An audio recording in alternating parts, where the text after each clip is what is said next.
അടുത്തതായിട്ട് നമുക്ക് ഡിസ്കസ് ചെയ്യാനുള്ളത് നമ്മുടെ ഈ ഹാരപ്പൻ സംസ്കാരത്തിലെ നഗരത്തെ രണ്ടായിട്ടാണ് വിഭജിച്ചിട്ടുള്ളത്. ഹാരപ്പൻ സംസ്കാരത്തെ നഗരത്തെ രണ്ടായിട്ടാണ് വിഭജിച്ചിട്ടുള്ളത്. ഒന്നാമത്താണ് സിറ്റാഡൽ അഥവാ കോട്ട. സിറ്റാഡൽ അഥവാ കോട്ട. ഓക്കെ. രണ്ടാമത്തതാണ് കീഴ്പട്ടണം. ഒന്നാമത്തത് സിറ്റാഡൽ അഥവാ കോട്ട, രണ്ടാമത്തത് കീഴ്പട്ടണം. ഓക്കെ. സിറ്റാഡൽ അഥവാ കോട്ട പടിഞ്ഞാറ് ഭാഗത്തായിരുന്നു. ഉയർന്ന ഭാഗം ഭരണാധികാരികൾ ഉപയോഗിച്ചു. അസംബ്ലി ഹാൾ ഇവിടെ നിന്നും ലഭിച്ചിട്ടുണ്ട്. പടിഞ്ഞാറ് ഭാഗമാണ്, ഉയർന്ന ഭാഗം ഭരണാധികാരികൾ ഉപയോഗിച്ചു. അസംബ്ലി ഹാൾ ലഭിച്ചിട്ടുണ്ട്. കീഴ്പട്ടണം താഴ്ന്ന ഭാഗമായിരുന്നു. സാധാരണക്കാരുടെ വീടുകളുടെ അവശിഷ്ടങ്ങളാണ് ഇവിടുന്ന് കണ്ടെത്തിയിട്ടുണ്ട്. അപ്പോൾ സിറ്റാഡൽ കോട്ടയ്ക്കുള്ളിൽ ഉയർന്ന ഭരണാധികാരികളായിരുന്നു ഉണ്ടായിരുന്നത്. അവിടെ ഒരു അസംബ്ലി ഹാൾ ഉണ്ടായിരുന്നു. ഇത് പടിഞ്ഞാറ് ഭാഗത്തായിരുന്നു ഉണ്ടായിരുന്നത്. കീഴ്പട്ടണം എന്ന് പറയുന്നത് താഴ്ന്ന ഭാഗത്തായിരുന്നു. സാധാരണക്കാരുടെ വീടുകളായിരുന്നു ഇവിടുന്ന് ലഭിച്ചിട്ടുണ്ടായിരുന്നത്. ഇനി നമുക്ക് ഒരുപാട് കാര്യങ്ങൾ, അതായത് ഈ പറയുന്ന ഹാരപ്പൻ സംസ്കാരത്തിന്റെ പലതരത്തിലുള്ള ഫീച്ചേഴ്സുകൾ നമുക്ക് നോക്കാം. ഉയർന്ന പ്രദേശത്ത് ഇഷ്ടിക കൊണ്ട് നിർമ്മിച്ച തറയുടെ മുകളിലായാണ് ഇവിടെ കെട്ടിടങ്ങൾ നിർമ്മിച്ചിട്ടുള്ളത്. അല്ലെ, ഉയർന്ന പ്രദേശത്ത് ഇഷ്ടിക കൊണ്ട് നിർമ്മിച്ച തറയുടെ മുകളിലായാണ് ഇവിടെ കെട്ടിടങ്ങൾ നിർമ്മിച്ചിട്ടുള്ളത്. അപ്പോൾ ഒരു ഉയർന്ന പ്രദേശത്ത് എന്ത് ചെയ്യും? തറ അവരെങ്ങനെയാണ് നിർമ്മിക്കുന്നത്? ഇഷ്ടിക കൊണ്ട് നിർമ്മിച്ച തറയുടെ മുകളിലായാണ് ഇവിടെ കെട്ടിടങ്ങൾ നിർമ്മിച്ചിട്ടുള്ളത്. ഇഷ്ടികകളാൽ തന്നെ നിർമ്മിച്ച മതിലുകളാൽ കെട്ടിടങ്ങളെ സംരക്ഷിച്ചിരുന്നു. അല്ലെ, നമുക്ക് ജസ്റ്റ് ഒന്ന് നോക്കാം. ഇപ്പോ ഇതൊരു ഉയർന്ന പ്രദേശമാണ്. അല്ലെ, ഇതൊരു ഉയർന്ന പ്രദേശമാണെന്ന് വിചാരിച്ചോ. ഈ ഉയർന്ന പ്രദേശത്തിന്റെ ഇഷ്ടിക കൊണ്ട് അതെന്ത് ചെയ്യും? ഒരു തറ നിർമ്മിക്കും. അതിന്റെ മുകളിലായിരിക്കും എന്ത് നിർമ്മിച്ചിട്ടുണ്ടായിരിക്കുക? കെട്ടിടങ്ങൾ നിർമ്മിച്ചിട്ടില്ല. ദെൻ ഇത് മുഴുവൻ ഇഷ്ടിക കൊണ്ടുള്ള മതിലുകളാൽ ഈ കെട്ടിടങ്ങളെ സംരക്ഷിച്ചിട്ടുണ്ടായിരുന്നു. ഇവിടുത്തെ ഏറ്റവും വലിയ കെട്ടിടം ധാന്യപുരയാണ്. അപ്പൊ അതൊരു പോയിന്റ് ആണ്. ധാന്യപുര എവിടുന്ന് കണ്ടെത്തി നമ്മൾ പറഞ്ഞത്? ഹാരപ്പ. അല്ലെ, അപ്പോ ഇവിടുത്തെ ഏറ്റവും വലിയ കെട്ടിടം ധാന്യപുരയാണ്. ഭക്ഷ്യധാന്യങ്ങൾ ശേഖരിച്ചു വെക്കാനുള്ള കലവറയായാണ് ഇത് നിർമ്മിച്ചിട്ടുള്ളത്. ഭക്ഷ്യധാന്യങ്ങൾ ഇപ്പൊ നമ്മൾ പറഞ്ഞു കൃഷി ആരംഭിക്കുമ്പോൾ തുറമുഖ നഗരൊക്കെ ലോത്തൽ എന്തുകൊണ്ടായിരിക്കും അങ്ങനെ വന്നിട്ടുണ്ടായിരിക്കാം? അത് ഈ പറയുന്നത് പോലെ തന്നെ സർപ്ലസ് പ്രൊഡക്ഷൻ, മിച്ചോൽപാദനം ഉണ്ടായിട്ടുണ്ടാകും. അപ്പൊ ഓഫ്കോഴ്സ് എന്ത് ചെയ്യും? അവര് ഈ പറയുന്ന ഭക്ഷണങ്ങൾ അല്ലെങ്കിൽ ധാന്യങ്ങൾ അവരെന്ത് ചെയ്യും? ഒരു ധാന്യപ്പുരയിൽ എടുത്തു വെക്കും. കടുത്ത ക്ഷാമത്തിന്റെ സമയത്ത് അവർക്ക് പട്ടിണി കൂടാതെ ജീവിക്കാൻ വേണ്ടിയിട്ട് അവർ ധാന്യപ്പുരയിലാണ് അവര് എടുത്തു വെച്ചിട്ടുണ്ടായിരുന്നത്. ഓക്കെ. അപ്പോ ഉയർന്ന പ്രദേശത്ത് ഇഷ്ടിക കൊണ്ട് നിർമ്മിച്ച തറകളുടെ മുകളിലായിട്ടാണ് കെട്ടിടങ്ങൾ നിർമ്മിച്ചത്. ഈ കെട്ടിടങ്ങൾ ഇഷ്ടിക കൊണ്ട് തന്നെ നിർമ്മിച്ച മതിലുകളാൽ എന്ത് ചെയ്തിരുന്നു? അവരെ സൂക്ഷിച്ചിരുന്നു അല്ലെങ്കിൽ സംരക്ഷിച്ചിരുന്നു. ഏറ്റവും വലിയ കെട്ടിടം ധാന്യപുരയാണ്. ഈ ധാന്യപുര ഭക്ഷ്യധാന്യങ്ങൾ ശേഖരിച്ചു വെക്കാനുള്ള ഒരു കലവറയാണ്. ദെൻ മോഹൻജൊദാരയിലെ മറ്റൊരു പ്രധാന നിർമ്മിതിയാണ് ഗ്രേറ്റ് ബാത്ത്. അല്ലെ, ഞാൻ പറഞ്ഞു ഗ്രേറ്റ് ബാത്ത് അഥവാ വലിയ കുളിപ്പുര. ഇനി വലിയ കുളിപ്പുരയുടെ ഒരു ഫീച്ചേഴ്സ് നമുക്ക് നോക്കാം. ദീർഘചതുരാകൃതിയിലുള്ള ഒന്നായിരുന്നു അല്ലെങ്കിൽ അതിന്റെ സ്ട്രക്ചർ എന്ന് പറയുന്നത് ദീർഘചതുരാകൃതിയായിരുന്നു. ഓക്കെ, ദീർഘചതുരാകൃതിയായിരുന്നു. ഇതിലേക്ക് ഇറങ്ങുന്നതിനായി തെക്ക് ഭാഗത്തും വടക്കു ഭാഗങ്ങളിലും പടവുകളും ചുറ്റും മുറികളും മലിനജലം പുറത്തേക്ക് ഒഴുക്കാനായി പ്രത്യേക സംവിധാനങ്ങളും ഒരുക്കിയിട്ടുണ്ടായിരുന്നു. അല്ലെ, ഇപ്പൊ ഗ്രേറ്റ് ബാത്ത് അല്ലെങ്കിൽ വലിയ കുളിപ്പുര എവിടെയാണ് കാണപ്പെടുന്നത്? മോഹൻജൊദാരയിലാണ് കാണപ്പെടുന്നത്. അതിന്റെ ഷേപ്പ് എന്തായിരുന്നു? ദീർഘചതുരാകൃതിയായിരുന്നു ഉണ്ടായിരുന്നത്. അല്ലെ, ദെൻ അതിലേക്ക് ആ കുളിപ്പുരയിലേക്ക് ഇറങ്ങുന്നതിനായി തെക്ക് ഭാഗത്തും വടക്ക് ഭാഗത്തും ഓരോ പടിക്കെട്ടുകൾ ഉണ്ടായിരിക്കും. ചുറ്റും എന്തുണ്ടായിരിക്കും? മുറികളും ഉണ്ടായിരിക്കും. ഈ കുളിപ്പുരയിൽ അല്ലെങ്കിൽ ഈ കുളത്തിലെ മലിനജലം പുറത്തേക്ക് ഒഴുക്കാനായിട്ട് പ്രത്യേക സംവിധാനം ഒരുക്കിയിട്ടുണ്ടായിരിക്കും. മതപരമായ അനുഷ്ഠാനങ്ങൾക്കായിട്ടാണിത് നിർമ്മിച്ചിരുന്നത് എന്ന് ചരിത്രകാരന്മാർ അഭിപ്രായപ്പെടുന്നു. ഓക്കെ, മതപരമായ അനുഷ്ഠാനങ്ങൾക്കാണ് ഇത് നിർമ്മിച്ചിരുന്നത് എന്നാണ് ചരിത്രകാരന്മാർ അറിയപ്പെടുന്നത്. അല്ലെ, ഇപ്പൊ എന്തെങ്കിലും പൂജ ചെയ്യാനോ യാഗം ചെയ്യാനൊക്കെ വേണ്ടിയിട്ട് ഉപയോഗിച്ചതായിരിക്കാം എന്നും പറയുന്നുണ്ട്. പലരും പറയും നമ്മുടെ ഇന്നത്തെ സ്വിമ്മിംഗ് പൂളിന്റെ ഒരു സിസ്റ്റം എന്ന് പറയും. അല്ലെ, അപ്പൊ ഇന്നത്തെ സ്വിമ്മിംഗ് പൂൾ അങ്ങനെയല്ലേ? ഒരു കുളം ഉണ്ടായിരിക്കും, ചുറ്റും റൂമുകൾ ഉണ്ടായിരിക്കും, അതിലേക്ക് ഇറങ്ങാനുള്ള പടിക്കെട്ടുകളൊക്കെ ഉണ്ടായിരിക്കും. അല്ലെ, അപ്പൊ അത്തരത്തിലൊരു അങ്ങനെയാണ് എന്ന് പറയും. അല്ലെ, നമുക്ക് ഓർത്തു വെക്കാൻ. അപ്പൊ ഇവിടെ നമ്മൾ ധാന്യപുരയെ കുറിച്ചും പറഞ്ഞു, കുളിപ്പുരയെ കുറിച്ചും പറഞ്ഞു അല്ലെ. അപ്പൊ ഇവിടെ എന്താ പറയുന്നത്, ഉയർന്ന പ്രദേശത്ത് ഇഷ്ടിക കൊണ്ട് നിർമ്മിച്ച തറയുടെ മുകളിലായിട്ടാണ് കെട്ടിടങ്ങൾ നിർമ്മിച്ചത്. ഈ കെട്ടിടങ്ങൾ ഇഷ്ടിക കൊണ്ട് തന്നെ നിർമ്മിച്ച മതിലുകളാൽ ചുറ്റും സംരക്ഷിച്ചിരുന്നു. ഏറ്റവും വലിയ കെട്ടിടം ധാന്യപുരയാണ്. ഭക്ഷ്യധാന്യങ്ങൾ ശേഖരിച്ചു വെക്കാനാണ് എന്തുപയോഗിച്ചിരുന്നത്, ധാന്യങ്ങൾ ഉപയോഗിച്ചിരുന്നത്. മോഹൻജൊദാരിലെ ഗ്രേറ്റ് ബാത്ത് അഥവാ വലിയ കുളിപ്പുര മറ്റൊരു നിർമ്മിതിയാണ്. ഇത് ഉപയോഗിച്ചിരുന്നത് പ്രധാനമായിട്ട് മതപരമായ അനുഷ്ഠാനങ്ങൾക്കാണ്. ഇതിന്റെ ഷേപ്പ് ദീർഘചതുരാകൃതിയാണ് അല്ലെ. തെക്കും വടക്കും എന്തുണ്ടായിരുന്നു, പടികൾ ഉണ്ടായിരുന്നു, ചുറ്റും മുറികൾ ഉണ്ടായിരുന്നു. ഇതിലെ മലിനജലം പുറത്തോട്ട് ഒഴുക്കാൻ പ്രത്യേക സംവിധാനം ഏർപ്പെടുത്തിയിട്ടുണ്ടായിരുന്നു. നഗരത്തിന്റെ രണ്ടാമത്തെ ഭാഗമായ കീഴ്പട്ടണത്തിലാണ് സാധാരണ ജനങ്ങൾ താമസിച്ചത്. ഞാൻ പറഞ്ഞു നഗരത്തെ രണ്ടായി വിഭജിച്ചു എന്ന് പറഞ്ഞു അല്ലെ. സിറ്റാഡൽ അഥവാ കോട്ട അതെന്തായിരുന്നു, പടിഞ്ഞാറ് ഭാഗം ഉയർന്ന ഭാഗം ഭരണാധികാരികൾ ഉപയോഗിച്ചു അല്ലെ, അസംബ്ലി ഹാള് ലഭിച്ചിട്ടുണ്ടെന്ന് പറഞ്ഞു. താഴ്ന്ന ഭാഗം എന്തായിരുന്നു, കീഴ്പട്ടണമായിരുന്നു അല്ലെ. സാധാരണ ആളുടെ വീടുകളുടെ അവശിഷ്ടങ്ങൾ കണ്ടെത്തിയിട്ടുണ്ട്. അപ്പോ സാധാരണ ജനങ്ങൾ ജീവിച്ചിരുന്നത് നഗരത്തിന്റെ രണ്ടാമത്തെ ഭാഗമായ കീഴ്പട്ടണത്തിലായിരുന്നു അല്ലെ. കീഴ്പട്ടണത്തിൽ സാധാരണ ജനങ്ങൾ വീടുകൾ, കച്ചവട കേന്ദ്രങ്ങൾ, റോഡുകൾ എന്നിവയും കൃത്യമായ ആസൂത്രണത്തോടെയാണ് ഇവിടെ നിർമ്മിച്ചിട്ടുള്ളത്. എന്തൊക്കെയാണ്, വീടുകൾ, കച്ചവട കേന്ദ്രങ്ങൾ, റോഡുകൾ ഇവയൊക്കെ എന്താണ്, കൃത്യമായ ആസൂത്രണത്തോടെയാണ് ഇവിടെ എന്ത് ചെയ്തിട്ടുള്ളത്, നിർമ്മിച്ചിട്ട് ഉള്ളത്. ഇനി എങ്ങനെയാണ് വീടുകളുടെ ഒരു നിർമ്മാണം എങ്ങനെയാണെന്നാണ് നമ്മൾ പറയുന്നത് അല്ലെ. ഇഷ്ടികൾ കൊണ്ട് നിർമ്മിച്ച ഒറ്റമുറി വീടുകൾ മുതൽ ഒന്നിലധികം നിലകളുള്ള വീടുകൾ വരെ ഉണ്ടായിരുന്നു. ഇഷ്ടികകൾ കൊണ്ട് നിർമ്മിച്ച ഒറ്റമുറി വീടുകൾ മുതൽ അല്ലെ, ഒറ്റമുറി വീടുകൾ മുതൽ ഒന്നിലധികം നിലകളുള്ള വീടുകൾ വരെ ഉണ്ടായിരുന്നു. ഒറ്റമുറി മാത്രമല്ല, ഒന്നിലധികം റൂമുകളുള്ള വീടുകളും അവിടെ ഉണ്ടായിരുന്നു എന്നർത്ഥം. ഓക്കെ, ഇന്ന് നമുക്ക് കാണുന്ന പോലെ തന്നെ നമുക്കറിയാം ഒറ്റമുറിയുള്ള വീടുകളും ഇന്നുണ്ട്, ഒന്നിലധികം മുറികളുള്ള വീടുകളും ഇന്ന് ഉണ്ട് അല്ലെ. എല്ലാ വീടുകൾക്കും തുറന്ന നടുമുറ്റം, അതിന് ചുറ്റും മുറികൾ ഉണ്ടായിരുന്നു അല്ലെ. നമ്മുടെ ഒരു തറവാട് വീട് കൺസെപ്റ്റ് ആണ് അല്ലെ. അതായത് ഒരു തുറന്ന നടുമുറ്റം ഉണ്ടായിരിക്കും, ഒരു വീടിന്റെ ഉള്ളിൽ ഒരു മുറ്റം ഉണ്ടായിരിക്കും, അതിന് ചുറ്റുമായിരിക്കും എന്തുണ്ടായിരിക്കുക, മുറികൾ ഉണ്ടായിരിക്കുക. ഓരോ വീട്ടിലും കുളിമുറിയും മലിനജലം അഴുക്കുചാലിലേക്ക് ഒഴുക്കിവിടാനുള്ള സംവിധാനവും ഉണ്ടായിരുന്നു അല്ലെ. ഓരോ വീട്ടിലും എന്തുണ്ടായിരുന്നു, കുളിമുറി ഉണ്ടായിരുന്നു. പിന്നെ വീട്ടിലെ മലിനജലം പുറത്തോട്ട് ഒഴുക്കാനുള്ള അല്ലെങ്കിൽ ഈ അഴുക്കുചാലിലേക്ക് ഒഴുക്കിവിടാനുള്ള സംവിധാനവും ഓരോ വീടിനും ഉണ്ടായിരുന്നു. ഓക്കെ, അപ്പോ വീടെന്ന് പറയുന്നത് എന്താ ഇതിൽ പറയുന്നത്, ഇഷ്ടികൾ കൊണ്ട് നിർമ്മിച്ച ഒറ്റമുറി വീടുകളും ഉണ്ടായിരുന്നു, ഒന്നിലധികം നിലകളുള്ള വീടുകൾ വരെ ഉണ്ടായിരുന്നു. എല്ലാ വീടുകൾക്കും ഒരു തുറന്ന നടുമുറ്റം ഉണ്ടായിരിക്കും, അതിന് ചുറ്റും മുറികൾ ഉണ്ടായിരിക്കും. പിന്നെ ഓരോ വീട്ടിലും എന്തുണ്ടായിരിക്കും, കുളിമുറി ഉണ്ടായിരിക്കും, മലിനജലം അഴുക്കുചാലിലേക്ക് ഒഴുക്കി വിടാനുള്ള സംവിധാനവും ഉണ്ടായിരിക്കും. തെരുവുകളിലേക്ക് തുറക്കുന്ന വാതിലുകളോ ജനലുകളോ വീടിനകത്തേക്ക് നേരിട്ട് കാണുന്ന രീതിയിൽ പ്രവേശന കവാടമോ ഉണ്ടായിരുന്നില്ല അല്ലെ. അതെന്തുകൊണ്ടാണ്, സ്വകാര്യതയ്ക്ക് വലിയ പ്രാധാന്യം നൽകിയിരുന്നവരായിരുന്നു ഹാരപ്പൻ ജനത. പ്രൈവസി അല്ലെ, സ്വകാര്യതയ്ക്ക് വലിയ പ്രാധാന്യം നൽകിയിരുന്നവരായിരുന്നു ആര്, ഈ ഹാരപ്പൻ ജനത എന്ന് പറയുന്നത്. അതുകൊണ്ട് തന്നെ തെരുവുകളിലേക്ക് തുറക്കുന്ന രീതിയിലോ അല്ലെങ്കിൽ ആ രീതിയിൽ തുറക്കുന്ന ജനകളുടെ വാതിലുകളോ അല്ലെങ്കിൽ ഇപ്പൊ നമ്മൾ ഇങ്ങനെ നോക്കിക്കഴിഞ്ഞാൽ വീടിനകത്തോട്ട് കാണുന്ന രീതിയിലുള്ള ഒരു പ്രവേശന കവാടവും അവിടെ ഉണ്ടായിരുന്നില്ല. എന്തുകൊണ്ടാണത് പറയുന്നത്, അവര് സ്വകാര്യതയ്ക്ക് വലിയ പ്രാധാന്യം അവര് നൽകിയിട്ടുണ്ടായിരുന്നു. വീടുകൾ ഗ്രിഡ് സംവിധാനത്തിലാണ് നിർമ്മിച്ചിരുന്നത്. റോഡ് ഇരുവശവും അഴുക്കുചാലുകൾ നിർമ്മിച്ചിരുന്നു അല്ലെ. ഇപ്പൊ ഒരു റോഡ് ഉണ്ട് എന്നുണ്ടെങ്കിൽ അതിന്റെ രണ്ട് സൈഡിലും എന്തുണ്ടായിരുന്നു, അഴുക്കുചാലുകൾ ഉണ്ടായിരുന്നു അല്ലെ. അവരുടെ ഡ്രെയിനേജ് സിസ്റ്റം എന്ന് പറയുന്നത് വെരി ഇമ്പോർട്ടന്റ് ആണ്. ഏറ്റവും കൂടുതൽ നമുക്കൊക്കെ മാതൃകയാക്കാൻ പറ്റുന്ന ഒരു അഴുക്കുചാൽ സംവിധാനമായിരുന്നു, അല്ലെങ്കിൽ ഇന്ന് കാണുന്ന രീതിയിലുള്ള ഒരു അഴുക്കുചാൽ സംവിധാനമാണ് ആർക്കുണ്ടായിരുന്നത്, സിന്ധു നദീതട സംസ്കാരത്തിലെ ആളുകൾക്ക് ഉണ്ടായിരുന്നത്. നമുക്കത് നോക്കാം. വീടുകൾ കഴിഞ്ഞു, വീടുകൾ എന്ന് പറയുന്ന ടോപ്പിക് കഴിഞ്ഞു. ലാസ്റ്റ് നമുക്ക് ഒന്നുകൂടി റിപ്പീറ്റ് ചെയ്യാം. ഇനി പറയുന്നത് നമ്മുടെ അഴുക്കുചാൽ സംവിധാനമാണ്. ഓക്കെ,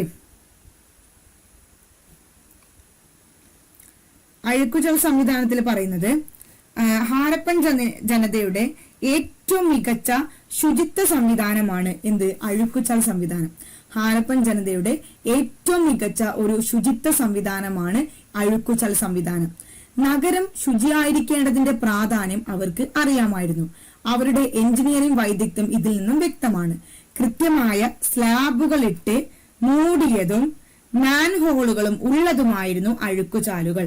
കൃത്യമായി സ്ലാബുകളിട്ട് മൂടിയതും മാൻഹോളുകൾ ഉള്ളതുമായിരുന്നു അഴുക്കുചാലുകൾ. കൃത്യമായ സ്ലാബുകളിട്ട് മൂടിയതും മാൻഹോളുകൾ ഉള്ളതുമായിരുന്നു അഴുക്കുചാലുകൾ. അപ്പൊ അവരുടെ അഴുക്കുചാൽ സംവിധാനം എന്ന് പറയുന്നത് വളരെ ഇമ്പോർട്ടന്റ് ആണ്. ഹരപ്പൻ ജനതയുടെ അവർക്കൊരു മികച്ചൊരു ശുചിത്വ സംവിധാനം ഉണ്ടായിരുന്നു. കൃത്യമായിട്ടുള്ള സ്ലാബുകളിട്ട് മൂടിയതും മാൻഹോളുകൾ ഉള്ളതുമായിരുന്നു അവരുടെ ഈ പറയുന്ന അഴുക്കുചാലുകൾ എന്ന് പറയുന്നത്. ധൊളാവിര, ലോത്തൽ പോലുള്ള കേന്ദ്രങ്ങളിൽ മുഴുവൻ അധിവാസ പ്രദേശവും കോട്ട കെട്ടി സുരക്ഷിതമാക്കിയിരുന്നു. ഏതൊക്കെ പ്രദേശങ്ങളാണ്? ധൊളാവിര, അതുപോലെ തന്നെ ലോത്തൽ പോലുള്ള കേന്ദ്രങ്ങളിൽ എല്ലാ അധിവാസ പ്രദേശവും അല്ലെ, എല്ലാ തരത്തിലെ ജീവിക്കുന്ന പ്രദേശങ്ങളും കോട്ട കെട്ടി സുരക്ഷിതമാക്കിയിരുന്നു. കൂടാതെ പട്ടണത്തിനുള്ളിലുള്ള ഭാഗങ്ങളും ഭിത്തികളാൽ വേർതിരിക്കപ്പെട്ടിരുന്നു അല്ലെ. കൂടാതെ പട്ടണത്തിനുള്ളിലുള്ള ഭാഗങ്ങളും ഭിത്തികളാൽ വേർതിരിക്കപ്പെട്ടിരുന്നു. ലോത്തലിനുള്ളിലെ കോട്ട നഗരം മതില് കെട്ടി സംരക്ഷിച്ചിരുന്നില്ല, എങ്കിലും അത് ഉയരത്തിലായിരുന്നു നിർമ്മിച്ചിട്ടുണ്ടായിരുന്നത്. ഓക്കെ, അപ്പോ ധൊളാവിര, ലോത്തൽ എന്നീ പ്രദേശങ്ങളിലൊക്കെ അവിടെ ജീവിക്കുന്ന അല്ലെങ്കിൽ അധിവസിക്കുന്ന പ്രദേശങ്ങളൊക്കെ കോട്ട കെട്ടി സുരക്ഷിതമാക്കിയിരുന്നു. അതുപോലെ തന്നെ പട്ടണത്തിനുള്ളിലെ ചില ഭാഗങ്ങളൊക്കെ അതും എന്ത് ചെയ്തിരുന്നു? പല ഭിത്തികളാൽ എന്ത് ചെയ്യുന്നു? വേർതിരിക്കപ്പെട്ടു. അതായത് അത്രത്തോളം സുരക്ഷിതത്വവും സ്വകാര്യതക്കും പ്രാധാന്യം കൊടുക്കുന്ന വ്യക്തികളായിരുന്നു ആര്? ഈ ഹാരപ്പൻ ജനത എന്ന് പറയുന്നത്. നമ്മുടെ NCERT ടെക്സ്റ്റ് ബുക്കിൽ വരുന്ന ഒരു കോട്ടിംഗ് ആണ് ഹാരപ്പയുടെ ദുരവസ്ഥ, ദ പ്ലൈറ്റ് ഓഫ് ഹാരപ്പ എന്ന് പറയുന്ന ഏരിയ. 1875 ഇന്ത്യൻ പുരാവസ്തു ശാസ്ത്രത്തിന്റെ പിതാവ് എന്ന് വിളിക്കപ്പെടുന്ന ആർക്കിയോളജിക്കൽ സർവേ ഓഫ് ഇന്ത്യയുടെ ആദ്യ ഡയറക്ടർ ജനറൽ ആയിരുന്ന അലക്സാണ്ടർ കണ്ണിഹാം രേഖപ്പെടുത്തിയത്. അദ്ദേഹം രേഖപ്പെടുത്തിയ ഒരു കാര്യമാണ്, ഈ പുരാതന കേന്ദ്രത്തിൽ നിന്ന് മോഷ്ടിക്കപ്പെട്ട ഇഷ്ടികകൾ മതിയാകുമായിരുന്നു ലാഹോർ മുതൽ മുൾട്ടാൻ വരെയുള്ള ഏകദേശം 100 മൈൽ റെയിൽവേ ലൈനിൽ പാകുവാൻ എന്നാണ്. അങ്ങനെ ഈ പരിസരത്തിലെ ഭൂരിഭാഗം പുരാതന നിർമ്മിതികളും കേടുവരുത്തപ്പെട്ടു. ഇതിന് വിപരീതമായി മോഹൻജൊദാരോ കുറെ കൂടി നന്നായി പരീക്ഷിക്കപ്പെട്ടു അല്ലെ. നമ്മുടെ ഹാരപ്പയുടെ ദുരവസ്ഥയെ കുറിച്ചിട്ട് അലക്സാണ്ടർ കണ്ണിഹാം, ആർക്കിയോളജിക്കൽ സർവേ ഓഫ് ഇന്ത്യയുടെ ആദ്യത്തെ ഡയറക്ടറും ഇന്ത്യൻ പുരാവസ്തു ശാസ്ത്രത്തിന്റെ പിതാവുമായിട്ടുള്ള അലക്സാണ്ടർ കണ്ണിഹാം പറഞ്ഞത്, ഇവിടുന്ന് കണ്ടെത്തിയ അല്ലെങ്കിൽ ഇവിടെ ഉള്ള ഇഷ്ടിക മതി നമുക്ക് ലാഹോർ മുതൽ മുൾട്ടാൻ വരെ ഏകദേശം ഒരു 100 മൈൽ റെയിൽവേ ലൈൻ സ്ഥാപിക്കാൻ എന്നാണ് അദ്ദേഹം പറയുന്നത്. ഇത് നമ്മുടെ NCERT ടെക്സ്റ്റ് ബുക്കിൽ ഒരു കോട്ടിംഗ് ആണ്, ജസ്റ്റ് ഒന്ന് നോക്കി വെക്കുക കേട്ടോ അല്ലെ. അവരുടെ തെരുവും അവരുടെ അഴുക്കുചാൽ സംവിധാനമാണ് പറയുന്നത്. വളരെ കൃത്യമായിട്ടായിരുന്നു അവര് തെരുവും അതുപോലെ തന്നെ അഴുക്കുചാൽ സംവിധാനമൊക്കെ അവര് രേഖപ്പെടുത്തി വെച്ചിട്ടുണ്ടായിരുന്നത്. അപ്പൊ നമ്മൾ അവരുടെ വീടിന്റെ ഒരു രീതി പറഞ്ഞു, അഴുക്കുചാൽ സംവിധാനത്തെ കുറിച്ചും നമ്മൾ സംസാരിച്ചു. ഇനി പറയുന്നത്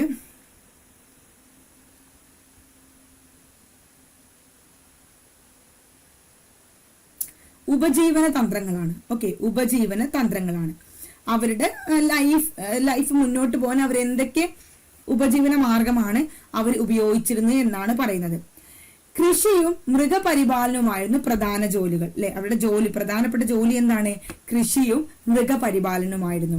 ഗോതമ്പ്, ബാർലി, പയറുവർഗ്ഗങ്ങൾ, പട്ടാണി, എള്ള് തുടങ്ങിയവ കൃഷി ചെയ്തു. ഏതൊക്കെയാണ്? ഗോതമ്പ്, ബാർലി, പയറുവർഗ്ഗങ്ങൾ, പട്ടാണി, എള്ള് എന്നിവ കൃഷി ചെയ്തു. ചെമ്മരിയാട്, ആട്, കാട്ടുപോത്ത്, പന്നി തുടങ്ങിയ മൃഗങ്ങളെ ഇണക്കി വളർത്തിയിരുന്നു. ഏതൊക്കെയാണ്? ചെമ്മരിയാട്, ആട്, കാട്ടുപോത്ത്, പന്നി തുടങ്ങിയ മൃഗങ്ങളെ ഇണക്കി വളർത്തിയിരുന്നു. കാളകളെ ഉപയോഗിച്ച് നിലമുഴുത് കൃഷി ചെയ്തിരുന്നതായി തെളിവുകൾ ലഭിച്ചിട്ടുണ്ട് അല്ലെ. നമ്മൾ പറഞ്ഞു നിലമുഴുത തെളിവുകളൊക്കെ കിട്ടിയിട്ടുണ്ടെന്നൊക്കെ നമ്മൾ പറഞ്ഞു അല്ലെ. കാളിബംഗങ്ങളിൽ നിന്നൊക്കെ കിട്ടിയിട്ടുണ്ടെന്ന് നമ്മൾ പറഞ്ഞു.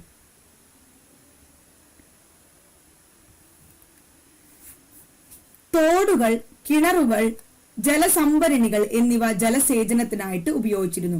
തോടുകൾ, കിണറുകൾ, ജലസംഭരണികൾ എന്നിവ ജലസേചനത്തിനായിട്ട് ഉപയോഗിച്ചിരുന്നു. കൂടാതെ ചെറിയൊരു ഇതുണ്ട്, ബലൂചിസ്ഥാനാണ് കേട്ടോ. ബലൂചിസ്ഥാനിലെ ചില കേന്ദ്രങ്ങളിൽ നിന്നും ഹരിയാനയിലെ ബൻവാലിൽ നിന്നും കലപ്പയുടെ കളിമൺ രൂപങ്ങൾ കണ്ടെത്തിയിട്ടുണ്ട്. ബലൂചിസ്ഥാനിൽ നിന്നും ഹരിയാനയിലെ ബൻവാലിൽ നിന്നും കലപ്പയുടെ കളിമൺ രൂപങ്ങൾ കണ്ടെത്തിയിട്ടുണ്ട്. രാജസ്ഥാനിലെ കാളിബംഗിൽ നിന്നും ഉഴുതവാളിന്റെ തെളിവുകൾ പുരാവസ്തു ഗവേഷകർ കണ്ടെത്തിയിട്ടുണ്ട്. ഇത് ആദ്യകാല ഹാരപ്പൻ സംസ്കാരങ്ങളുടെ ഭാഗമാണെന്ന് കരുതുന്നു. ഈ കൃഷിയിടങ്ങളിൽ പരസ്പരം സമകോണുകളായി കീറിയ ഉഴവുചാലുകളുടെ 2 നിരകൾ കാണപ്പെട്ടു. 2 വ്യത്യസ്തങ്ങളായ വിളകൾ ഒരേ സമയം കൃഷി ചെയ്തിരുന്നതിന്റെ തെളിവുകളാണ് അല്ലെ. അപ്പൊ അത് നിങ്ങളൊന്ന് പോയിന്റ് നോക്കി വെക്കണം. നമ്മൾ പറഞ്ഞു കാളിബംഗളിൽ നിന്നും ഉഴുത വയലിന്റെ തെളിവുകൾ കണ്ടെത്തി എന്ന് പറഞ്ഞില്ലേ. അപ്പൊ ഇത്തരത്തിലുള്ള കൃഷിയിടങ്ങളിൽ നിന്ന് സമകോണുകളായിട്ട് കീറിയ ഉഴവുചാലുകളുടെ 2 നിരകൾ കാണപ്പെട്ടിരുന്നു.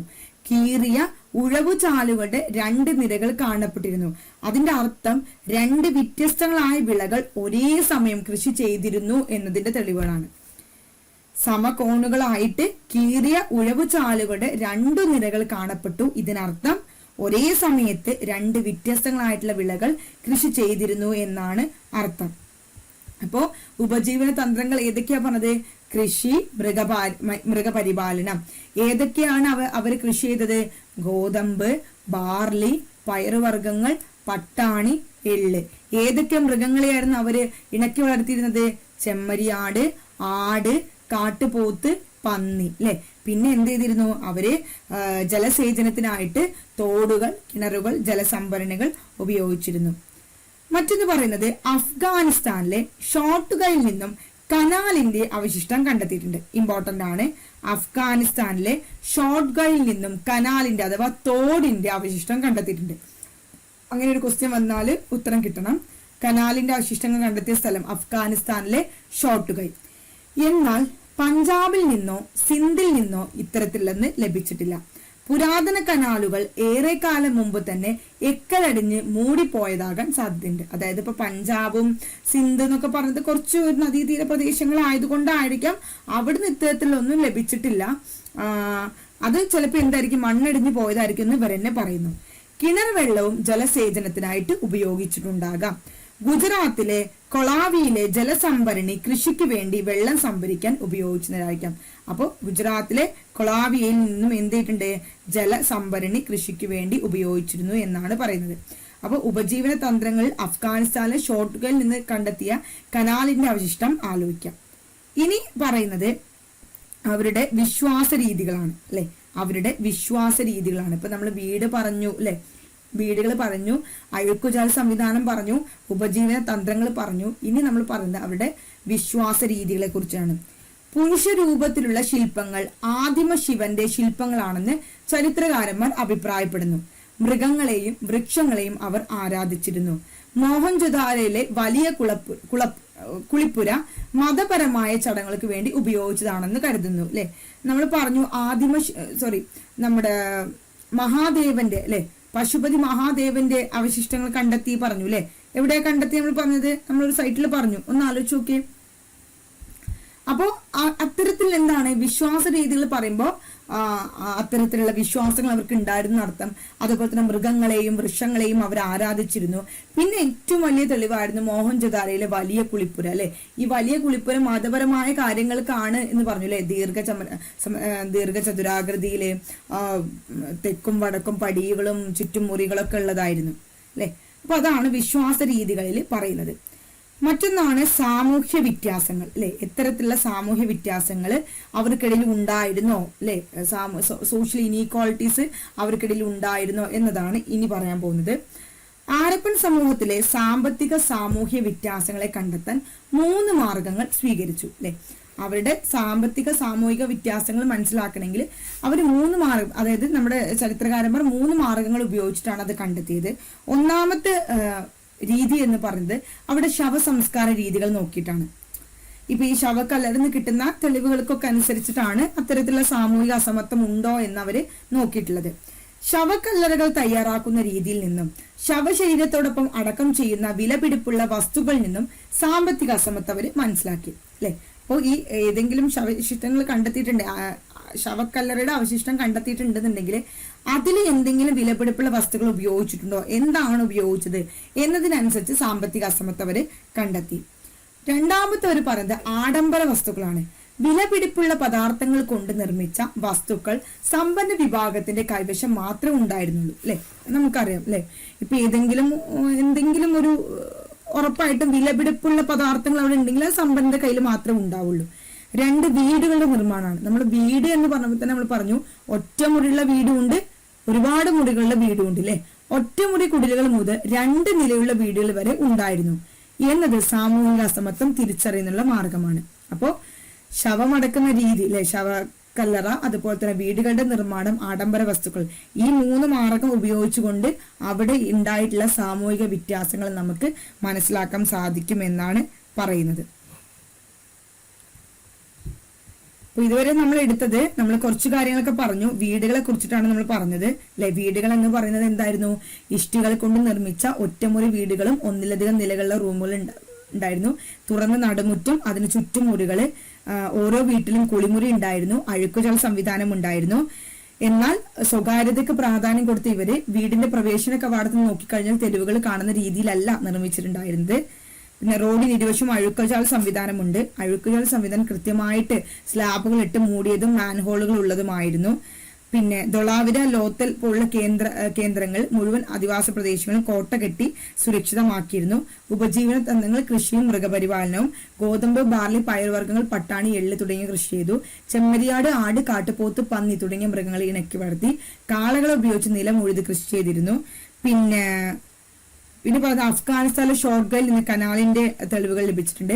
വിശ്വാസ രീതികൾ, മൃഗങ്ങളെയും വൃക്ഷങ്ങളെയും പുരുഷ രൂപത്തിലുള്ള ശിലകൾ, ആദിമ ശിവന്റെ രൂപമൊക്കെ കണ്ടെത്തിയിട്ടുണ്ട്. ഇനി നമ്മൾ പഠിക്കുന്നത് സാങ്കേതിക വിദ്യയും കരകൗശല നിർമ്മാണവും. അവരുടെ സാങ്കേതിക വിദ്യയും കരകൗശല നിർമ്മാണവുമാണ്. ഹാരപ്പൻ സൈറ്റുകളിൽ നിന്ന് കണ്ടെത്തിയ വസ്തുക്കൾ അവരുടെ സാങ്കേതിക വിദ്യയുടെ മികച്ച ഉദാഹരണമാണ്. കൺമണിമാലകളായിരുന്നു അവരുടെ പ്രധാന നിർമ്മാണം. ഏതായിരുന്നു? കൺമണിമാലകളായിരുന്നു അവരുടെ പ്രധാന നിർമ്മാണം. പല നിറത്തിലും ആകൃതിയിലുമുള്ള കല്ലുകൾ ഉപയോഗിച്ച് അവർ ആഭരണങ്ങൾ നിർമ്മിച്ചിരുന്നു. കൺമണിമാലകളായിരുന്നു അവരുടെ പ്രധാന നിർമ്മാണം. പല നിറത്തിലും ആകൃതിയിലുമുള്ള കല്ലുകൾ ഉപയോഗിച്ച് അവർ ആഭരണങ്ങൾ നിർമ്മിച്ചിരുന്നു. കടൽ തീര പ്രദേശങ്ങളായ നാഗേശ്വർ, ബാലക്കോട്ട് എന്നിവിടങ്ങളിൽ നിന്നും ചിപ്പി, മുത്ത് എന്നിവ കൊണ്ടുള്ള ആഭരണങ്ങൾ നിർമ്മിച്ചിരുന്നു. ഏതൊക്കെ പ്രദേശങ്ങളിൽ നിന്നാണ്? കടൽ തീര പ്രദേശങ്ങളായ നാഗേശ്വർ, ബാലക്കോട്ട് എന്നിവിടങ്ങളിൽ നിന്നും ചിപ്പി, മുത്ത് എന്നിവ കൊണ്ടുള്ള ആഭരണങ്ങളും അവര് നിർമ്മിച്ചിരുന്നു. ഒമാൻ, രാജസ്ഥാൻ എന്നിവിടങ്ങളിൽ നിന്നും ചെമ്പും അവർക്ക് ലഭിച്ചിരുന്നു. കർണാടകയിൽ നിന്ന് സ്വർണം. ഇതൊരു ഇമ്പോർട്ടന്റ് പോയിന്റ് ആണ്. ഒമാൻ, രാജസ്ഥാൻ എന്നിവിടങ്ങളിൽ നിന്ന് ചെമ്പും കർണാടകയിൽ നിന്ന് സ്വർണവും അവർക്ക് ലഭിച്ചിരുന്നു. ഒമാൻ, രാജസ്ഥാൻ എന്നിവിടങ്ങളിൽ നിന്ന് ചെമ്പ്, കർണാടകയിൽ നിന്ന് സ്വർണം. പിന്നെ ചിപ്പി, മുത്ത് എവിടുന്ന കിട്ടിയത്? കടൽ തീര പ്രദേശങ്ങളായ നാഗേശ്വറിൽ നിന്നും ബാലക്കോട്ടിൽ നിന്നും. കൺമണി മാലകളായിരുന്നു അവിടെ പ്രധാനമായിട്ടും ഉപയോഗിച്ചിരുന്നത്. പ്രത്യേകതരം തുറക്കൽ ഉപകരണങ്ങൾ ചാൻഹുദാരോ, ലോത്തൽ എന്നിവിടങ്ങളിൽ കൂടാതെ സമീപകാലത്ത് ധൊളാവിരയിൽ നിന്നും കണ്ടെത്തിയിട്ടുണ്ട്. നാഗേശ്വറും ബാലക്കോട്ടും ചിപ്പികൾ കൊണ്ടുള്ള വളകൾ, തവികൾ എന്നിവയുടെ നിർമ്മാണവും അലങ്കാര പണികളും ചെയ്യുന്ന പ്രത്യേക കേന്ദ്രങ്ങളായിരുന്നു. അതുപോലെ മുത്തുകൾ പോലെയുള്ള ഉൽപ്പന്നങ്ങൾ ചാൻഹുദാരോ, ലോത്തൽ എന്നിവിടങ്ങളിൽ നിന്നും വലിയ നഗര കേന്ദ്രങ്ങളായ മോഹൻജൊദാരോയിലേക്കും ഹാരപ്പയിലേക്കും കൊണ്ടുപോയിരുന്നു. ഇവിടെ നിങ്ങൾ കൃത്യമായിട്ട് മനസ്സിലാക്കേണ്ട കാര്യം, ചിപ്പി, മുത്ത് കിട്ടിയത് കടൽ തീര പ്രദേശങ്ങളായ നാഗേശ്വർ, ബാലക്കോട്ട് എന്നിവിടങ്ങളിൽ നിന്നാണ്. ചെമ്പ് കിട്ടിയിട്ടുണ്ടായിരുന്നത് ഒമാൻ, രാജസ്ഥാൻ എന്നിവിടങ്ങളിൽ നിന്നും. സ്വർണം കിട്ടിയത് കർണാടകയിൽ നിന്നുമായിരുന്നു. ഇനി വിദേശ വ്യാപാരമാണ് അല്ലെ. വിദേശ വ്യാപാരം. മെസപ്പൊട്ടേമിയ, ഒമാൻ, ബഹ്റൈൻ തുടങ്ങിയ രാജ്യങ്ങളിൽ നിന്നും ഹാരപ്പൻ നിർമ്മിത വസ്തുക്കൾ കണ്ടെത്തിയിട്ടുണ്ട്. ഇവിടെ കണ്ടോ, ഒമാൻ, മകാൻ എന്നായിരുന്നു ഇതിൽ ആദ്യം അറിയപ്പെട്ടിരുന്നത് കേട്ടോ. അപ്പോ മെസപ്പൊട്ടേമിയ, ഒമാൻ, ബഹ്റൈൻ തുടങ്ങിയ രാജ്യങ്ങളിൽ നിന്നും ഹാരപ്പൻ നിർമ്മിത വസ്തുക്കൾ കണ്ടെത്തിയിട്ടുണ്ട്. മെസപ്പൊട്ടേമിയൻ കൃതികളിൽ മെലൂഹ എന്ന പേരിൽ ഹാരപ്പ അറിയപ്പെടുന്നത് വളരെ ഇമ്പോർട്ടന്റ് ആണ്. ഒരുപാട് തവണ പ്രീവിയസ് ഇയറിൽ വന്നൊരു ക്വസ്റ്റ്യൻ ആണ്. മെസപ്പൊട്ടേമിയൻ കൃതികളിൽ മെലൂഹ എന്ന പേരിൽ അറിയപ്പെടുന്ന ഏത് പ്രദേശമാണ്? ഹാരപ്പൻ പ്രദേശമാണ്. BC 3-ാം നൂറ്റാണ്ടിൽ എന്ന് കരുതപ്പെടുന്ന മെസപ്പൊട്ടേമിയൻ രചനകൾ മകാൻ എന്ന് പറയുന്ന ഒരു പ്രദേശത്ത് നിന്ന് ലഭിച്ചിരുന്ന ചെമ്പിനെ കുറിച്ച് സൂചിപ്പിക്കുന്നു. മകാൻ എന്നത് ഒരു പക്ഷേ ഒമാൻ എന്നായിരിക്കാം. ഓക്കെ, അപ്പോ ഇതിനു മുന്നേ നമ്മൾ പഠിച്ചല്ലോ എന്ത്, രാജസ്ഥാനിൽ നിന്നും ഒമാനിൽ നിന്നാണ് ചെമ്പ് കിട്ടിയത്, കർണാടകത്തിൽ നിന്നാണ് സ്വർണം കിട്ടിയെന്ന് പറഞ്ഞല്ലോ. അപ്പൊ ഈ ഒമാൻ, മകാൻ എന്നാണ് നമ്മുടെ മെസപ്പൊട്ടേമിയൻ രചനകളിൽ പറഞ്ഞിരുന്നത് എന്നാണ് അറിയപ്പെടുന്നത്. ഇനി അവിടുത്തെ പ്രധാനപ്പെട്ട മറ്റൊരു കാര്യമാണ് സീലുകൾ. ഓക്കെ, സീലുകൾ അഥവാ മുദ്രകൾ അല്ലെ. ഹാരപ്പയെ കുറിച്ച് ഏറ്റവും അധികം വിവരങ്ങൾ നൽകുന്ന ഉറവിടമാണ് സീലുകൾ. വെണ്ണക്കല്ലുകൾ കൊണ്ടാണ് സീലുകൾ നിർമ്മിച്ചിട്ടുള്ളത്. എന്താണ്? വെണ്ണക്കല്ലുകൾ കൊണ്ടാണ് സീലുകൾ നിർമ്മിച്ചിട്ടുള്ളത്. ചിത്രങ്ങളും ഹാരപ്പൻ ലിപിയും സീലുകളിൽ കൊത്തിവെച്ചിട്ടുണ്ട്. ഹാരപ്പൻ ലിപി വായിച്ചെടുക്കാൻ പറ്റിയിട്ടില്ല, പക്ഷെ ലിപി ഉണ്ടായിരുന്നു അല്ലെ. ചിത്രങ്ങളും ഹാരപ്പൻ ലിപിയും സീലുകളിൽ കൊത്തിവെച്ചിട്ടുണ്ട്. അക്കാലത്തെ വ്യാപാരം, കൃഷി, ഭക്ഷണരീതി, ലിപി, വസ്ത്രദാന രീതി തുടങ്ങിയ ഒട്ടനവധി വിവരങ്ങൾ മുദ്രകളിൽ നിന്ന് ലഭിക്കുന്നു. വ്യാപാരം, കൃഷി, ഭക്ഷണരീതി, ലിപി, വസ്ത്രദാന രീതി തുടങ്ങിയ ഒട്ടനവധി വിവരങ്ങൾ മുദ്രകളിൽ നിന്നും ലഭിക്കുന്നു. 100 കണക്കിന് സീലുകൾ കണ്ടെടുക്കപ്പെട്ടിട്ടുണ്ട്. 100 കണക്കിന് സീലുകൾ കണ്ടെടുക്കപ്പെട്ടിട്ടുണ്ട്. അപ്പോൾ ഹാരപ്പയെ കുറിച്ച് ഏറ്റവും അധികം വിവരങ്ങൾ നൽകുന്ന ഉറവിടമാണ് സീലുകൾ. വെണ്ണക്കല്ലുകൾ കൊണ്ടാണ് സീലുകൾ നിർമ്മിച്ചിട്ടുള്ളത്. ചിത്രങ്ങളും ഹാരപ്പൻ ലിപിയും സീലുകളിൽ കൊത്തിവെച്ചിട്ടുണ്ട്. അക്കാലത്തെ വ്യാപാരം, കൃഷി, ഭക്ഷണ രീതി, ലിപി, വസ്ത്രദാന രീതി തുടങ്ങിയ ഒട്ടനവധി വിവരങ്ങൾ മുദ്രകളിൽ നിന്ന് ലഭിക്കുന്നു. 100 കണക്കിന് സീലുകൾ കണ്ടെത്തിയിട്ടുണ്ട്. ഹാരപ്പൻ ലിപിയെ കുറിച്ചാണ് അടുത്തത് പറയുന്നത്. ചിത്രലിപിയായിരുന്നു അവർ ഉപയോഗിച്ചിരുന്നത്. ചിത്രലിപിയായിരുന്നു അവർ ഉപയോഗിച്ചിരുന്നത്. വലത്ത് നിന്നും ഇടത്തോട്ടാണ് എഴുതിയിരുന്നത്. വലത്ത് നിന്നും ഇടത്തോട്ടാണ് അവർ എഴുതിയിരുന്നത്. വലത്ത് നിന്നും ഇടത്തോട്ടാണ് എഴുതിയിരുന്നത്. ഇതുവരെ വായിച്ചെടുക്കാൻ സാധിച്ചിട്ടില്ല. അപ്പോ ചിത്രലിപിയാണ്, വലത്ത് നിന്നും ഇടത്തോട്ടാണ് എഴുതിയിരുന്നത്. ഇതുവരെ വായിച്ചെടുക്കാൻ സാധിച്ചിട്ടില്ല അല്ലെ. നമ്മൾ ഇതിനു മുന്നേ പറഞ്ഞു നർത്തകിയുടെ വെങ്കല പ്രതിമ അല്ലെ. നർത്തകിയുടെ വെങ്കല പ്രതിമ, മുദ്രകളും ലിപിയും, ദൊളാവിരയിലെ സൂചനാ ബോർഡ്, അവിടുത്തെ മൺപാത്രങ്ങൾ. ഓക്കെ, ഇത്രയും കാര്യങ്ങളാണ് നമുക്ക്. ഇനി ഒരു പോയിന്റും കൂടി, അതായത് അളവ് തൂക്കങ്ങൾ എന്ന് പറയുന്ന ഒരു ഏരിയ കൂടി എടുക്കാനുണ്ട്. വ്യാപാര വാണിജ്യ സമൂഹമായതുകൊണ്ട് തന്നെ കൃത്യമായ അളവ് തൂക്ക സംവിധാനം അവർ ഉപയോഗിച്ചിരുന്നു. അപ്പോൾ അളവ് തൂക്ക സംവിധാനം അവർ ഉപയോഗിച്ചിരുന്നു. സ്റ്റേറ്റ്മെന്റ് രീതിയിലുള്ള ഒരു ക്വസ്റ്റ്യൻ ആണ് വരുന്നുണ്ടെങ്കിൽ മനസ്സിലാക്കി വെക്കാം, ഹാരപ്പൻകാര് അളവ് തൂക്ക സംവിധാനം അവർ ഉപയോഗിച്ചിട്ടുണ്ടായിരുന്നു. ചുണ്ണാമ്പുകല്ല്, വെണ്ണക്കല്ല് എന്നിവ കൊണ്ട് ക്യൂബ് ആകൃതിയിൽ തൂക്കക്കട്ടികൾ നിർമ്മിച്ചു. എന്തൊക്കെയാണ്? ചുണ്ണാമ്പുകല്ല്, അതുപോലെ തന്നെ ചുണ്ണാമ്പുകല്ല്, വെണ്ണക്കല്ല് എന്നിവ കൊണ്ട് എന്താകൃതിയിലാണ്? ക്യൂബ് ആകൃതിയിൽ തൂക്കക്കട്ടികൾ നിർമ്മിച്ചു. ചെറിയ യൂണിറ്റ് ഇരട്ടിയിലും 2, 4, 8, 16 ഇരട്ടിയിലും, വലിയ യൂണിറ്റ് ദശാംശ സമ്പ്രദായത്തിലുമാണ് കണക്കാക്കിയിരുന്നത്. ഇമ്പോർട്ടന്റ് പോയിന്റ് ആണ്.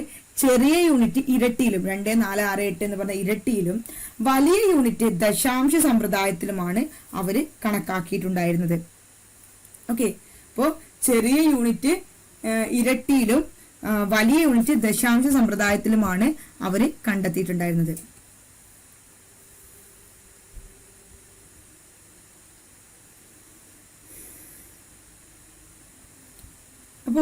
അപ്പോ അവരുടെ മെയിൻ ആയിട്ടുള്ള കുറച്ച് കാര്യങ്ങൾ ഇത്രയൊക്കെയാണ് പറയുന്നത്. അപ്പൊ നമ്മുടെ വീടുകൾ നമ്മൾ പറഞ്ഞു. വീടുകൾ നമ്മൾ ഓൾറെഡി പറഞ്ഞു കഴിഞ്ഞു. ഒറ്റ മുറിയുള്ള വീടുകളും 2 നില വീടുകളും ഉണ്ടായിരുന്നു. കുളിമുറി ഉണ്ടായിരുന്നു എന്നൊക്കെ പറഞ്ഞു. നടുമുറ്റം ഉണ്ടായിരുന്നു. സ്വകാര്യതയ്ക്ക് പ്രാധാന്യം കൊടുത്തിരുന്നു. അഴുക്കുചാൽ സംവിധാനം നമ്മൾ എന്താ പറഞ്ഞത്? അഴുക്കുചാൽ സംവിധാനം പറഞ്ഞിരുന്നത് ഈ പറയുന്ന പോലെ തന്നെ കൃത്യമായ സ്ലാബുകളിട്ട് മൂടിയതും മാൻഹോളുകൾ ഉള്ളതുമായിരുന്നു. പിന്നെ ഉപജീവന തന്ത്രങ്ങൾ പറഞ്ഞു അല്ലെ. കൃഷിയെ കുറിച്ച് പറഞ്ഞു. ഏതൊക്കെയാണ്? കൃഷിയും മൃഗപരിപാലനമായിരുന്നു. ഗോതമ്പ്, ബാർലി, പയറുവർഗ്ഗങ്ങൾ, പട്ടാണി, എള്ള് എന്നിവയായിരുന്നു അവർ കൃഷി ചെയ്തിരുന്നത്. ചെമ്മരി, ആട്, കാട്ടുപോത്ത്, പന്നി തുടങ്ങിയ മൃഗങ്ങളെ ഇണക്കി വളർത്തിയിരുന്നു. പിന്നെ കാളകൾ ഉപയോഗിച്ച് നിലം ഉഴുതിരുന്നു. പിന്നെ ഹാരപ്പൻ ജനതയുടെ പ്രധാന കച്ചവട കേന്ദ്രം നമ്മൾ ഏതാ പറഞ്ഞത്? ലോത്തലാണ് അല്ലെ. ഹാരപ്പൻ ജനതയുടെ പ്രധാന കച്ചവട കേന്ദ്രം ലോത്തലായിരുന്നു. പിന്നെ മറ്റൊരു പോയിന്റ് കൂടി ആഡ് ചെയ്യാണ്. പരുത്തി കൃഷി ആദ്യമായി ചെയ്ത ജനത ഹാരപ്പൻ ജനതയാണ് കേട്ടോ.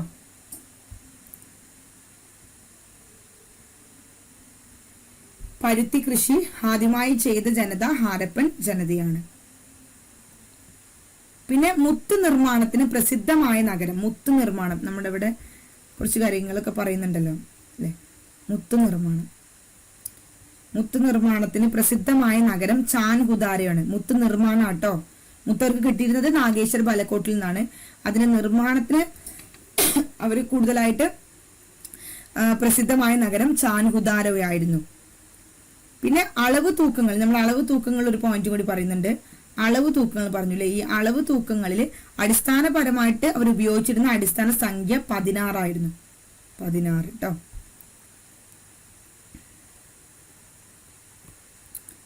പിന്നെ വിശ്വാസ രീതികൾ നമ്മൾ പറഞ്ഞു അല്ലെ, സാങ്കേതിക വിദ്യ, വിശ്വാസ രീതികൾ നമ്മൾ എന്തൊക്കെയാ പറഞ്ഞത് അല്ലെ, പുരുഷ രൂപത്തിലുള്ള ശില്പങ്ങൾ എന്നൊക്കെ പറഞ്ഞു അല്ലെ. അതായത് ശിവലിംഗാരാധന, ശിവലിംഗാരാധനയെ കുറിച്ചുള്ള ആദ്യമായിട്ടുള്ള തെളിവുകൾ ലഭിച്ചത് എവിടുന്നാണ്? ഹാരപ്പയിൽ നിന്നാണ്. ശിവലിംഗാരാധനയെ കുറിച്ചുള്ള ആദ്യമായ തെളിവുകൾ ലഭിച്ചത് ഹാരപ്പയിൽ നിന്നാണ്. വൃക്ഷാരാധന ഉണ്ടായിരുന്നു, മാതൃദേവത, പശുപതി മഹാദേവൻ എന്നൊക്കെ പറഞ്ഞു അല്ലെ. അപ്പോൾ അത്തരം കാര്യങ്ങളാണ് അതിൽ പറയാനുള്ളത്.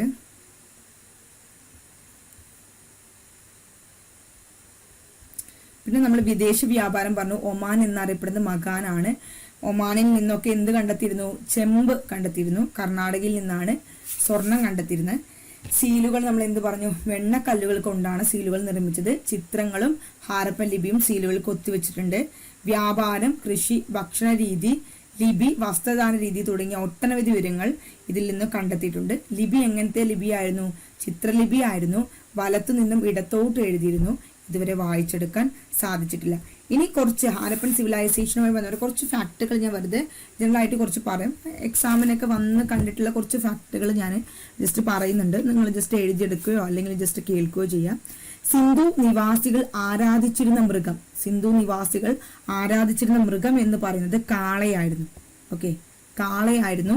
അവര് ഈ പറയുന്ന പോലെ തന്നെ സിന്ധു നിവാസികൾ ആരാധിച്ചിരുന്ന മൃഗം കാളയായിരുന്നു. അവർക്ക് ഒട്ടും പരിചിതമില്ലാത്തൊരു മൃഗം എന്ന് പറയുന്നത് അത് കുതിരയാണ്. അവർക്ക് ഒട്ടും പരിചിതമില്ലാത്തൊരു മൃഗം എന്ന് പറയുന്നത് കുതിരയായിരുന്നു. അവർ ആരാധിച്ചിരുന്ന മൃഗം കാളയായിരുന്നു. അവർക്ക് പരിചിതമില്ലാത്ത മൃഗം എന്ന് പറയുന്നത് കുതിരയായിരുന്നു. പിന്നെ അവർ ആദ്യമായിട്ട് ഇണക്കി വരുത്ത മൃഗം അത് നിങ്ങൾക്ക് അറിയുന്നുണ്ടായിരിക്കും. ഏതായിരിക്കും? നായ അല്ലെ. ദെൻ പിന്നെ പറയുന്നത് മനുഷ്യനൊപ്പം നായയെ അടക്കം ചെയ്ത ഒരു സ്ഥലം, അടക്കം ചെയ്തതിന്റെ ഒരു തെളിവ് ലഭിച്ച സ്ഥലം രൂപാറാണ്. മനുഷ്യനൊപ്പം നായയെ അടക്കം ചെയ്തിരുന്നതിന്റെ തെളിവ് ലഭിച്ചത് രൂപാറിൽ നിന്നാണ്. പിന്നെ ബൻവാലി, ബൻവാലി എന്ന് പറയുന്ന പ്രദേശം ഒരു സിന്ധു നദിയുടെ പ്രദേശമാണ്. അത് എവിടെ സ്ഥിതി ചെയ്യുന്നത്? നമ്മൾ പറഞ്ഞത് ഹരിയാനയിലാട്ടോ ഇന്നത്തെ. പിന്നെ നമ്മൾ പറഞ്ഞു നഗരത്തെ രണ്ടായിട്ട് വിഭജിച്ചിട്ടുണ്ടെന്ന് പറഞ്ഞില്ലേ, സിറ്റാഡലും അതുപോലെ തന്നെ കീഴ്പട്ടണം നമ്മൾ പറഞ്ഞു. അപ്പൊ ഈ സിറ്റാഡൽ എന്ന് പറഞ്ഞാൽ എന്തായിരുന്നു? പടിഞ്ഞാറ് ഭാഗം, ഉയർന്ന ഭാഗം ഭരണാധികാരികൾ ഉപയോഗിച്ചു അസംബ്ലി ഹാണ്. ഈ സിറ്റാഡൽ ഇല്ലാത്ത സൈന്ധവ നഗരം എന്ന് പറയുന്നത് ചാൻഹുദാരയാണ് അല്ലെ. ചാൻഹുദാരോ ആയിരുന്നു അല്ലെ. ചിപ്പ് നിർമ്മാണ കേന്ദ്രം എവിടെ ഉണ്ടായിരുന്നു? ചാൻഹുദാരോയിൽ ഉണ്ടായിരുന്നു. ദെൻ സിന്ധു നിവാസികൾക്ക് ഏറ്റവും കൂടുതൽ പരിചിതമായ ലോഹം വെങ്കലമാണ്. ഒട്ടും പരിചയമില്ലാത്ത ലോഹം ഇരുമ്പായിരുന്നു. അപ്പൊ നിങ്ങൾക്ക് അറിയുന്നുണ്ടായിരിക്കും അല്ലെ. അപ്പൊ അവർ ഏറ്റവും കൂടുതൽ ആരാധിച്ചിരുന്ന മൃഗം കാളയായിരുന്നു. പരിചിതമില്ലാത്ത മൃഗം കുതിരയായിരുന്നു. ഇണക്കി വളർത്തിയത് നായയാണ്. മനുഷ്യനൊപ്പം നായയെ കൂടെ അടക്കം ചെയ്തതിന്റെ തെളിവുകൾ കിട്ടിയത് രൂപാറിൽ നിന്നായിരുന്നു. ഓക്കെ, അപ്പൊ ഇത്രയാണ് നമുക്ക് കുറച്ച് സ്പെഷ്യൽ ഫാക്ടുകളായിട്ട് നമുക്ക് പറയാനുള്ളത്. ഇനി നമ്മൾക്ക് ഏറ്റവും ലാസ്റ്റ് നമുക്ക് പറയാനുള്ളത് ഈ ഹാരപ്പ എന്ന് പറഞ്ഞ സംസ്കാരം എങ്ങനെയാണ് തകർന്നത്. പലതരത്തിലുള്ള അഭിപ്രായങ്ങളും അഭിപ്രായ ഭിന്നതകളും ഒരു ഡിബൈറ്റ്ഫുൾ ടോപ്പിക്കൊക്കെയാണ് ഹാരപ്പയുടെ തകർച്ച എന്ന് പറയുന്നത്. BCE 1900 ശേഷം ഹാരപ്പ നഗരങ്ങൾ ഉപേക്ഷിക്കപ്പെടാൻ തുടങ്ങി. ഈ തകർച്ചയ്ക്കുള്ള കാരണങ്ങളെപ്പറ്റി വ്യത്യസ്ത അഭിപ്രായങ്ങളാണ് ഉള്ളത്. വനനശീകരണം, കാലാവസ്ഥാ മാറ്റം, അമിത പ്രളയം, സിന്ധു നദിയുടെ ഗതിമാറി ഒഴുകൽ, നദികൾ വറ്റിയത്, പ്രകൃതിക്ഷോഭങ്ങൾ, ആര്യനാക്രമണം. ഓക്കെ, അപ്പോ അതില് കുറച്ചു കാര്യങ്ങൾ ചിലർ പറഞ്ഞിട്ടുണ്ട്. അപ്പൊ ഞാനിവിടെ കൊടുത്തിട്ടുണ്ട്. ആര്യനാക്രമണമാണ് ഈ പറയുന്ന ഹാരപ്പൻ സിവിലൈസേഷന്റെ തകർച്ചയ്ക്ക് കാരണം എന്ന് പറഞ്ഞത് Mortimer വീലറാണ്.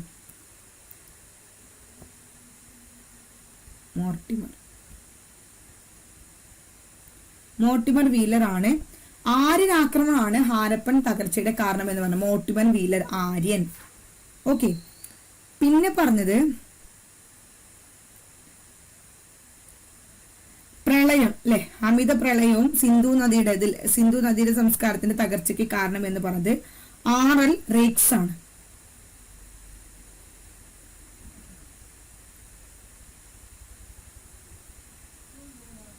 R.L. Rakes.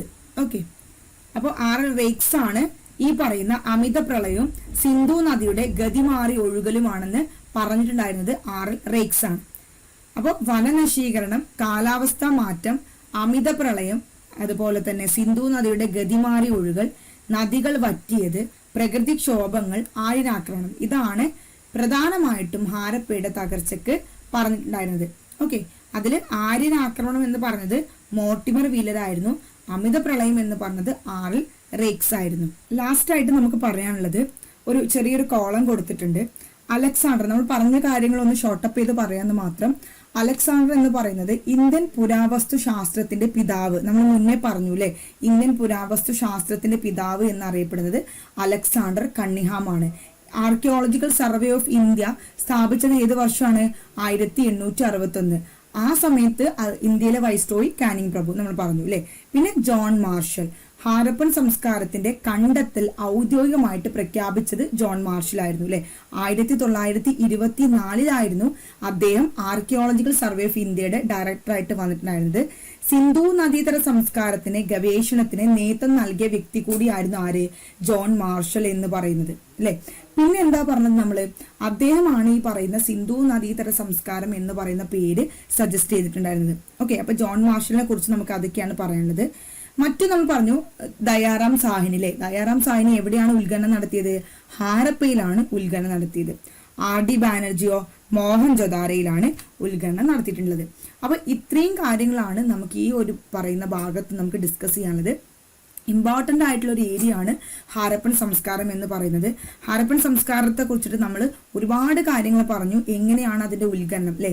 1921 sir John marshal എന്ന് പറയുന്ന വ്യക്തി, എനിക്ക് തോന്നുന്നു ഞാൻ 24 പറഞ്ഞൊരു ഡൗട്ട് ഉണ്ട്, 21 John marshal archaeological survey of ഇന്ത്യയുടെ ഡയറക്ടർ ആയിട്ടുണ്ടായിരുന്നത്. അദ്ദേഹമാണ് ഇത് കണ്ടുപിടിച്ചിട്ടുണ്ടായിരുന്നത്. ഇന്ത്യൻ പുരാവസ്തു ശാസ്ത്രത്തിന്റെ പിതാവ് എന്നറിയപ്പെടുന്നത് അലക്സാണ്ടർ കണ്ണിഹാം ആണ്. പിന്നെ 3 ഘട്ടങ്ങളായിട്ട് നിലനിന്നിരുന്നു. പ്രധാനപ്പെട്ട ഹാരപ്പൻ നഗരങ്ങൾ നമ്മൾ പറഞ്ഞു. മോഹൻജൊദാരോ മരിച്ചവരുടെ കുന്നു എന്നറിയപ്പെടുന്നു. വലിയ കുളിപ്പുര ഉണ്ടായിരുന്നു. ഏറ്റവും വലുതും പ്രധാനപ്പെട്ടതുമായ നഗരമായിരുന്നു. RD ബാനർജി കണ്ടെത്തി. അതുപോലെ തന്നെ പാകിസ്ഥാനിലെ ലർക്കാന ജില്ലയിലാണ് ഇന്ന് അത് സ്ഥിതി ചെയ്യുന്നത്. പശുപതി മഹാദേവന്റെ രൂപം കണ്ടെത്തിയിരുന്നു. നൃത്തം ചെയ്യുന്ന പെൺകുട്ടിയുടെ വെങ്കല പ്രതിമയും പുരോഹിതന്റെ രൂപം അവർ കണ്ടെത്തിയിട്ടുണ്ടായിരുന്നു. ദെൻ കാളിബംഗൻ എന്താണ്? ഘോഷ് ആണ് കണ്ടെത്തിയിട്ടുണ്ടായിരുന്നത്. ദെൻ ഇന്നത് സ്ഥിതി ചെയ്യുന്നത് രാജസ്ഥാനിലെ ഗംഗാനഗർ ജില്ലയിലാണ്. കറുത്ത വളകൾ എന്നാണ് അതിന്റെ അർത്ഥം എന്ന് നമ്മൾ പറഞ്ഞു. ലോത്തൽ ആരെ കണ്ടെത്തിയത്? SR റാവു ആണ് കണ്ടെത്തിയത്. ദൊളാവിര RS ബിഷ്ട്, ഏറ്റവും കൂടുതൽ സിന്ധു കേന്ദ്രങ്ങൾ കാണപ്പെടുന്ന സ്ഥലവും ഏറ്റവും അവസാനമായിട്ട് കണ്ടെത്തിയ സ്ഥലവും എന്ന് നമ്മൾ അറിയപ്പെടുന്നുണ്ട്. നഗരത്തെ 2ആയിട്ട് വിഭജിച്ചിട്ടുണ്ട്, സിറ്റാഡലും കീഴ്പട്ടണം. സിറ്റാഡൽ എന്ന് പറയുന്നത് പടിഞ്ഞാറ് ഭാഗമാണ്. ഉയർന്ന ഭാഗം എന്ന് പറയുന്നത് ഭരണാധികാരികൾ ഉപയോഗിച്ചു. അസംബ്ലി ഹാള് ലഭിച്ചിട്ടുണ്ട്. കീഴ്പട്ടണം എന്ന് പറയുന്നത് താഴ്ന്ന ഭാഗമാണ്. സാധാരണക്കാരുടെ വീടുകളാണ് അവിടെ നിന്ന് ലഭിച്ചിട്ടുള്ളത്. പിന്നെ നമ്മൾ പറഞ്ഞു അല്ലെ, അവിടുത്തെ ഏറ്റവും വലിയ കെട്ടിടം ഏതാണ്? ധാന്യപുരയാണ് അല്ലെ. പിന്നെ നമ്മൾ കുളിപ്പുരയുടെ കാര്യങ്ങൾ പറഞ്ഞു അല്ലെ. ദീർഘചതുരാകൃതിയാണ്. ഇതിലേക്ക് ഇറങ്ങുന്നതിനായിട്ട് തെക്കും വടക്കും ഭാഗങ്ങളിൽ പടവുകളും ചുറ്റും മുറികളും മലിനജലം പുറത്തേക്ക് ഒഴുകാനായി പ്രത്യേക സംവിധാനമുണ്ട്. മതപരമായ അനുഷ്ഠാനങ്ങൾക്കാണ് ഇത് ഉപയോഗിച്ചിരുന്നത് നമ്മൾ പറഞ്ഞിട്ടുണ്ടായിരുന്നു. പിന്നെ നമ്മൾ വീടുകളുടെ പറഞ്ഞ ഒറ്റമുറി, ഒരുപാട് റൂമുകൾ ഉണ്ടായിരുന്നു, കുളിമുറി ഉണ്ടായിരുന്നു, പ്രൈവസിക്ക് പ്രാധാന്യങ്ങൾ കൊടുത്തിട്ടുണ്ടായിരുന്നു. അഴുക്കുജൽ സംവിധാനം, കൃത്യമായ സ്ലാബുകളിട്ട് മൂടിയതും മാൻഹോളുകളും ഉണ്ടായിരുന്നു. പിന്നെ ഉപജീവന തന്ത്രങ്ങൾ, കൃഷിയും മൃഗപരിപാലനം. അതിൽ നമ്മൾ പറഞ്ഞു ഇവർക്ക് പരിചിതമില്ലാത്ത മൃഗം കുതിരയായിരുന്നു. ഇവർ ഏറ്റവും കൂടുതൽ ആരാധിച്ചിരുന്ന മൃഗം കാളയായിരുന്നു. ഏറ്റവും കൂടുതൽ ഇണക്കി വളർത്തുന്നത് നാഴയായിരുന്നു. ഒരു മനുഷ്യന്റെ കൂടെ നാഴയുടെ തെളിവ് ലഭിച്ച ഹാരപ്പൻ സൈറ്റ് ഏതാണ്? രൂപാറാണ്. അത് അതിന്റെ കൂടെ ഒന്ന് മനസ്സിലാക്കി വെക്കുക. പിന്നെ അഫ്ഗാനിസ്ഥാനിലെ ഷോട്ടുകളിൽ നിന്നും കനാലിന്റെ അവശിഷ്ടങ്ങൾ കണ്ടെത്തിയിട്ടുണ്ട്. പിന്നെ സാമൂഹ്യ വ്യത്യാസത്തിന്റെ അടിസ്ഥാനം നമ്മൾ പറഞ്ഞു. പിന്നെ സാങ്കേതിക വിദ്യ അല്ലെ, അതിൽ നമ്മുടെ മുത്ത് നിർമ്മാണ കേന്ദ്രം എവിടെ ഉണ്ടായിരുന്നത്? ചാൻഹുദാര. മുത്ത് അവർക്ക് എവിടുന്നാ കിട്ടിയിരുന്നത്? നാഗേശ്വറിൽ നിന്നും അതുപോലെ തന്നെ ബാലക്കോട്ടിൽ നിന്നായിരുന്നു അവർക്ക് കിട്ടിയിട്ടുണ്ടായിരുന്നത്. പിന്നെ ഒമാനിൽ നിന്നും രാജസ്ഥാനിൽ നിന്നും ചെമ്പ് കിട്ടിയിരുന്നു. കർണാടകയിൽ നിന്ന് സ്വർണം കിട്ടിയിട്ടുണ്ടായിരുന്നു. അളവ് തൂക്കങ്ങൾ, അവർ അളവ് തൂക്കത്തിന് പ്രധാനമായിട്ട് ഉപയോഗിച്ച സംഖ്യ ഏതാണ്? 16. വലിയ യൂണിറ്റ് ആണെങ്കിൽ ദശാംശ സമ്പ്രദായത്തിൽ അല്ലെ. ചുണ്ണാമ്പ് കല്ലുകൊണ്ടും വെണ്ണക്കല്ലുകൊണ്ടാണ് ക്യൂബ് ആകൃതിയിലായിരുന്നു അവർ തൂക്കക്കട്ടികൾ നിർമ്മിച്ചിട്ടുണ്ടായിരുന്നത്. അളവ് തൂക്ക സംവിധാനങ്ങൾ അവർ ഉപയോഗിച്ചിട്ടുണ്ടായിരുന്നു. ഇത്രയും കാര്യങ്ങളാണ് നമുക്ക് ഹാരപ്പൻ സംസ്കാരത്തെ കുറിച്ചിട്ട് പ്രധാനമായിട്ടും ഡിസ്കസ് ചെയ്യാനുള്ളത്. കൃത്യമായിട്ട് 1-2 ക്വസ്റ്റ്യൻ വരാമെന്ന് കേട്ടച്ചിനൊക്കെ എപ്പോഴും ക്വസ്റ്റ്യൻ വരുന്ന ഒരു ഏരിയയാണ് ഹാരപ്പൻ സംസ്കാരം. അതുപോലെ തന്നെ ഇതിൽ നിന്നും ഈ പറയുന്ന HSI സോഷ്യൽ സയൻസിന്റെ ഈ ഒരു സിലബസിലും വളരെ പ്രധാനപ്പെട്ട ഒരു ഏരിയയാണ് ഹാരപ്പൻ സംസ്കാരം എന്ന് പറയുന്നത്. കൃത്യമായിട്ട് പഠിക്കുക, കൃത്യമായിട്ട് റിവൈസ് ചെയ്യുക. Okay, thank you.